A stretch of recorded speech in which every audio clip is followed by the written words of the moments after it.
BRS నుంచి చాలా మంది కాంగ్రెస్ పార్టీలోకి తీసుకున్నారు. అలా వచ్చిన వారిలో ప్రధానమైన నాయకులు కూడా ఉన్నారు. దానం నాగేందర్, కడియం శ్రీహరి లాంటి నేతలు పెద్ద ఎత్తున అందరూ చేరుకుని ఉన్నారు. వారందరూ ఒక్కసారిగా కాంగ్రెస్లోకి రావడంతో అనర్హత వేటు అనే అంశం బయటకొచ్చింది.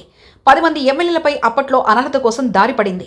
ఇక తెలంగాణలో బీఆర్ఎస్ నుంచి కాంగ్రెస్కు పార్టీ మారిన 10 మందిలో ఎమ్మెల్యేలో ఒకరు మాత్రం రాజీనామా చేయడానికి సిద్ధమవుతున్నారని తెలిసింది. 10 మంది ఎమ్మెల్యేలలో 9 మంది సేఫ్లో ఉంటారా, లేక 8 మంది ఎమ్మెల్యేలపై మాత్రమే అనర్హత వేటు పడుతుందా అనేది చర్చనీయాంశమైంది. ఇందులో ఖచ్చితంగా అనర్హత వేటు పడేది మాత్రం దానం నాగేంద్ర మాత్రమే. మరొకరు స్టేషన్ గన్పూర్కు చెందిన ఎమ్మెల్యే కడియం శ్రీహరి. దానం నాగేందర్ నేరుగా బీఆర్ఎస్ గుర్తు మీద 2023 ఎన్నికల్లో గెలిచి 2024 పార్లమెంట్ ఎన్నికల్లో కాంగ్రెస్ పార్టీ తరఫున పోటీ చేశారు. మరొకరు కడియం శ్రీహరి పోటీ చేయకపోయినా ఆయన కుమార్తె వరంగల్ ఎంపీగా బరిలో ఉండడంతో కాంగ్రెస్ పార్టీ తరఫున ప్రచారం చేశారు. ఆ ఇద్దరిపైన వేటుపడే అవకాశం ఉందన్న ప్రచారం జరుగుతుంది.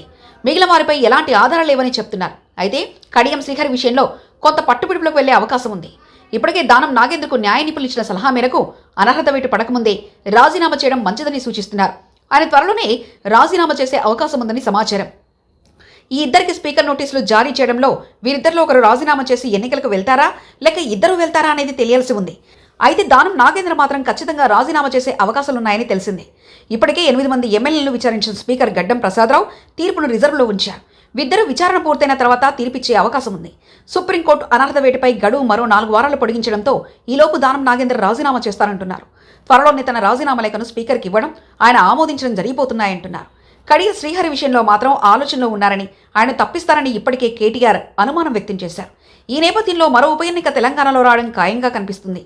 అయితే 1, 2 చోట్ల అన్నది త్వరలోనే తేలుతుంది.